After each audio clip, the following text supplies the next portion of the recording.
எவ்வளோ மெசேஜ் போட்டுட்டு டெலிட் பண்ணி பார்த்துட்டேன், ஒரு மரியாதையா பேசுவான்னு சொல்லிட்டு.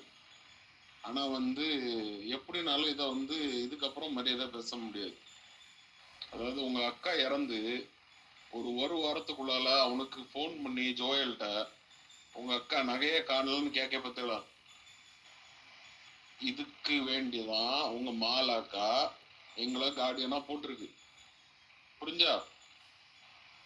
ஏன்னா இதை விட வந்து எதுவுமே கிடையாது. இதை விட எதுவுமே சொல்ல முடியாது. ஏதோ அவங்க வந்து கடைசி நேரத்துல அவங்களுக்கு தோணி இருக்கு, அதனாலதான் அந்த கார்டியனா எங்களை போட்டது.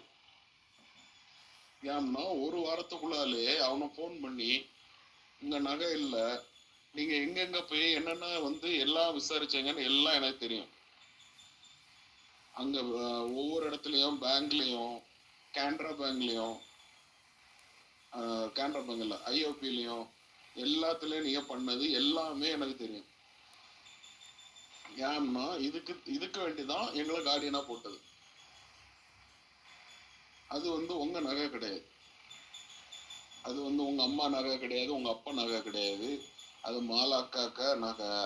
அது வந்து அவனுக்கு மாலாக்கா தாலி வந்து என்கிட்ட தான் இருந்து, அவ ட்ரீட்மெண்ட்ல இருக்கச்சுமே ஃபுல்லா என்கிட்ட தான் இருந்து என்கிட்ட தான் தந்துட்டு போனாவோ. ஏன் உங்ககிட்ட தரல? நீங்க ஆஸ்பத்திரியில தானே இருந்து, ஏன் உங்ககிட்ட தரல?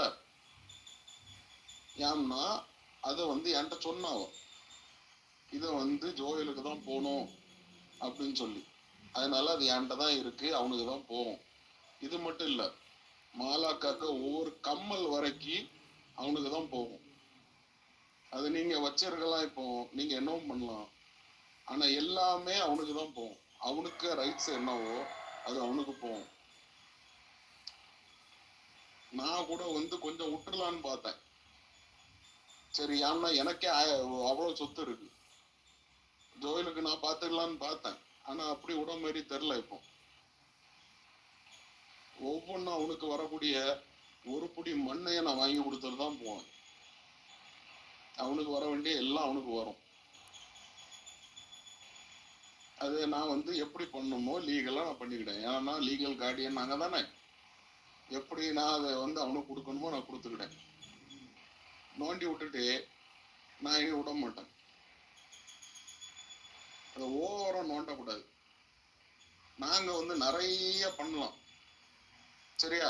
நாங்க வந்து வெளியே இருக்கோம், வெளியே நாங்க வந்து டவுனுக்குள்ளால சிட்டிக்குள்ளால இருக்கோம். எங்களுக்கு நிறைய கிரிமினல் எப்படி வேணாலும் கொண்டு போகலாம். அந்த ஒவ்வொரு கிரிமினலும் கிடையாது, அவனுக்கு வேண்டி அவனுக்கு வரக்கூடிய பங்கு அவனுக்கு போட்டு. எனக்கு சொத்துல ஒரு பெர்சன்டேஜ் கூட உங்க சொத்து கிடையாது, அது மட்டும் தெரிஞ்சுக்காங்க.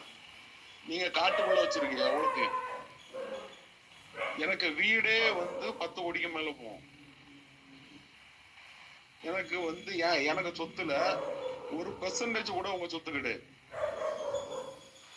இது சொத்தை பத்தியே கிடையாது, பைசாவை பத்தியும் கிடையாது. நான் எல்லாத்தையும் விட்டுலான்னு தான் இருந்தேன், ஆனா இனி விட மாட்டேன்.